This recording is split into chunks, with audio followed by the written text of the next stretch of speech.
Oh, really? I'm kidding. I'm completely kidding.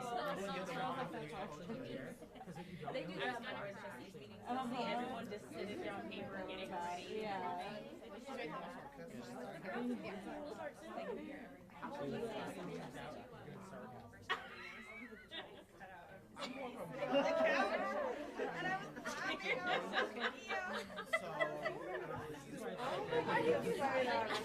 I thought you were gonna say more after that. Universal interesting. When are you How are you? Good. Shahir with Shahir. Project. Marc Yeah. Berman. Great to meet Nice you. to meet you. Aisha. Hey Aisha, nice to meet you. Hey, good to see you. Nice to meet you. Hey, good to see you, Avery. Thank you all for coming. We're here today to discuss the crisis of homelessness that our community college students are facing right now. As chair of the Assembly Select Committee on the Master Plan for Higher Education in California, I convened 5 informational hearings throughout the state, from Sacramento to San Jose, Fresno to Riverside, where I listened to stakeholders about what they thought was holding students back from completing 2-year or 4-year degrees. By far the most common concern I heard from students was about the cost of housing, including heart-wrenching stories from some students who found themselves sleeping in their cars because they could not afford the cost of housing. They knew how important it was for their futures to obtain a higher education degree or certificate, but if they worked less hours to attend school, they wouldn't be able to pay the rent. This was the sacrifice they had to make to attend college. Housing and food insecurity among college students, also known as basic needs insecurity, is finally getting the attention it deserves. Students of color, first-generation college students, financial aid recipients, and former foster youth are at much higher risk of experiencing basic needs insecurity. The most extreme form of housing insecurity is homelessness, and it has a direct impact on a student's academic success. A recent report released by the California Community College's Chancellor's Office and the Hope Center for College, Community, and Justice, which surveyed nearly 40,000 students at 57 community colleges, found that 19% of respondents experienced homelessness in the previous year. Let me repeat that. 19% of community college students surveyed experienced homelessness in the last 12 months. If you extrapolate that to California's community college population of 2.1 million students, this means that barely less than 400,000 students statewide have experienced homelessness in the last year. This number is not only shocking and alarming and tragic, but it's a call to action. This is why I introduced AB 302, which would require community colleges to grant overnight access to their parking facilities for homeless students to sleep in their vehicles. Existing law already requires community colleges to grant homeless students access to campus shower facilities. This bill is the next logical step in helping our homeless students. Under AB 302, each community college district would be provided broad flexibility to develop an implementation plan that meets their local needs and circumstances. Make no mistake, AB 302 is not a solution to the homelessness crisis. Building more housing is. But that will take years, and in the meantime, there are hundreds of thousands of community college students experiencing homelessness right now, tonight. And we should do everything we can to make their situation a little better. This is what AB 302 does.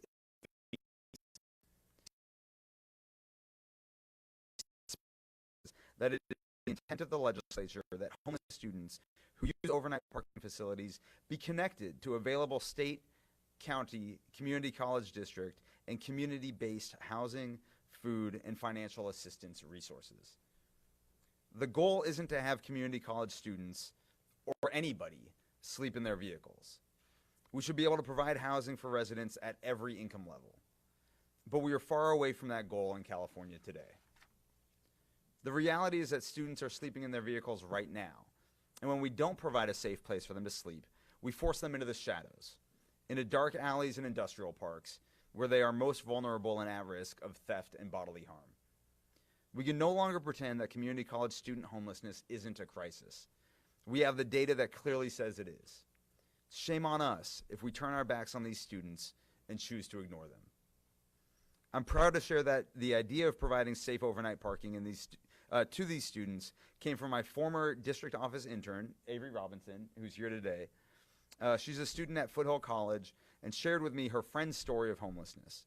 Hearing from her and other students made it clear that state action is needed. Enough from me. I know you all want to hear from the students, which is the reason that we're here today. I'd like to begin by introducing Matthew Baudot, a student at Foothill College in the Bay Area. Matt is actually Avery's friend whose experience led to the introduction of this bill. I want to thank you for your courage and willingness to share your story with us today, Matthew. Please. Thank you. Thank you. Again, I'm Matthew Bodo. I'm a third-year Foothill College student, and I spent about 2 years on and off homeless, sleeping primarily in my car while couch surfing, trying to find a stable place to live. During that time, I was a full-time student, and still am, and worked a full-time job, but still wasn't able to come up with enough money to be able to afford and pay rent.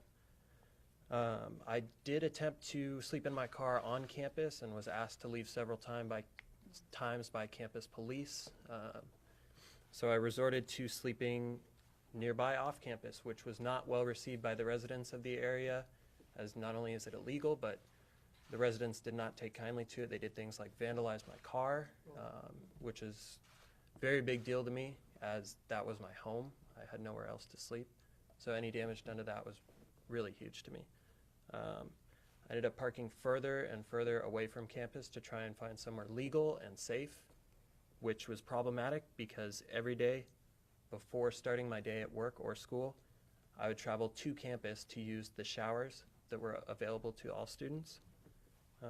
Had something like AB 302 been in effect, it would have allowed me to stay near the resources that California community colleges provide their students with, such as health services, food pantries, psych services, and again, showers. There are many students that are in need of this bill. There's a huge, as you know, a huge homeless population at California community colleges, and many of these students are attending college to try and escape from poverty and homelessness.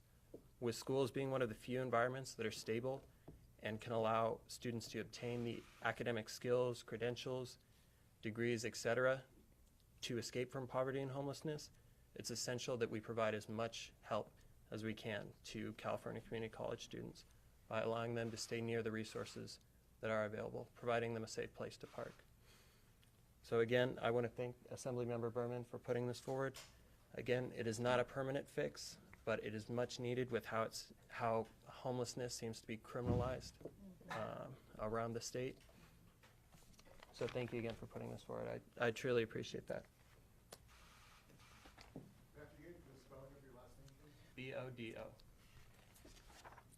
Thank you so much, Matthew, for sharing your story. Now I'd like to introduce Anthony White II, a veteran and student at Palomar College in San Diego County. First, thank you for your service, Anthony, and for coming all the way to Sacramento to share your story. Thank you. Please. Thank you. Hello, my name is Anthony White. I am in my second year at Palomar College. I'm a Marine Corps veteran, and shortly after leaving the Marine Corps, I found myself living in my truck for about 8 months. I am a full-time dad, but unfortunately I had to send my son to live with his mother out of state when I figured out that really the housing situation I was in wasn't going to be feasible. Unfortunately, it took me about 8 months to get back into a stable housing environment, but at that time the biggest challenge I faced was just having a safe place to sleep at night. I was working full-time, I was going to school in the evenings, and after I left class each night, the biggest challenge for me was, where am I going to go? Where am I going to be in a safe environment where I'm not going to be harassed? I'm not going to have interactions with law enforcement that could potentially have me lose my vehicle, lose my mode of transportation, lose the means of what security I had left. So while I was going to school, I tried reaching out to try to get myself out of that situation. Unfortunately, I couldn't get access or didn't know of any available resources. 114 of them, that's about 700 students on each campus living in their car right now. So that's an issue we can fix, and I hope that we can make that change, because it's not the answer, as Assemblyman Berman said, it's not the final answer, but it's a crucial first step. Thank you very much. Thank you. Appreciate it. Thanks so much, Anthony. And now I'd like to introduce Aisha Youngblood, the president of the Student Senate for California Community Colleges. Thanks so much for your organization, which is the official voice of Community College Students and is the sponsor of AB 302. Aisha. Thank you. You have just heard two very compelling testimonies from my fellow California community college students. I stand here today to tell you student homelessness in California is an epidemic. The basic needs of our students are not being met, which is leaving our students food insecure and homeless. As Assemblymember Berman stated before, the California Community College Chancellor's Office, in partnership with the Hope Center, surveyed 40,000 students, and of those 40,000 students, 19% were homeless in the last year. Numbers like that are alarming, and education becomes discouraging for those who are constantly faced with homelessness. No person actively pursuing a college degree should be homeless, but we don't live in a perfect world. And that is why, in this day and age, student homelessness is very real and very unfortunate, and that is why we need AB 302. AB 302 is not the perfect solution, but when students that are sleeping in their cars or sleeping in unsafe places, being criminalized for doing so, AB 302 is a step in the right direction. This bill will give homeless students sleeping in their cars a semblance of relief and connect them with necessary city, district, or county resources, which would aid in students finding suitable housing.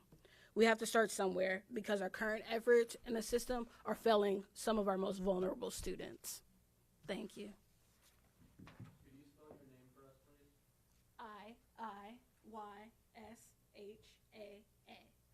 Youngblood. Awesome. Thank you, Aisha.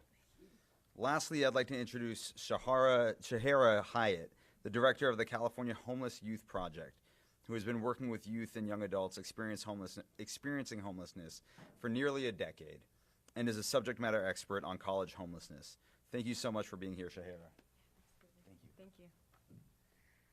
Hi, I'm here to speak to the implications of overnight parking access for students experiencing homelessness in California's community colleges. As we now know, nearly 1 in 5 California community college students is experiencing homelessness. Research also shows that these students are working, they just aren't making a living wage.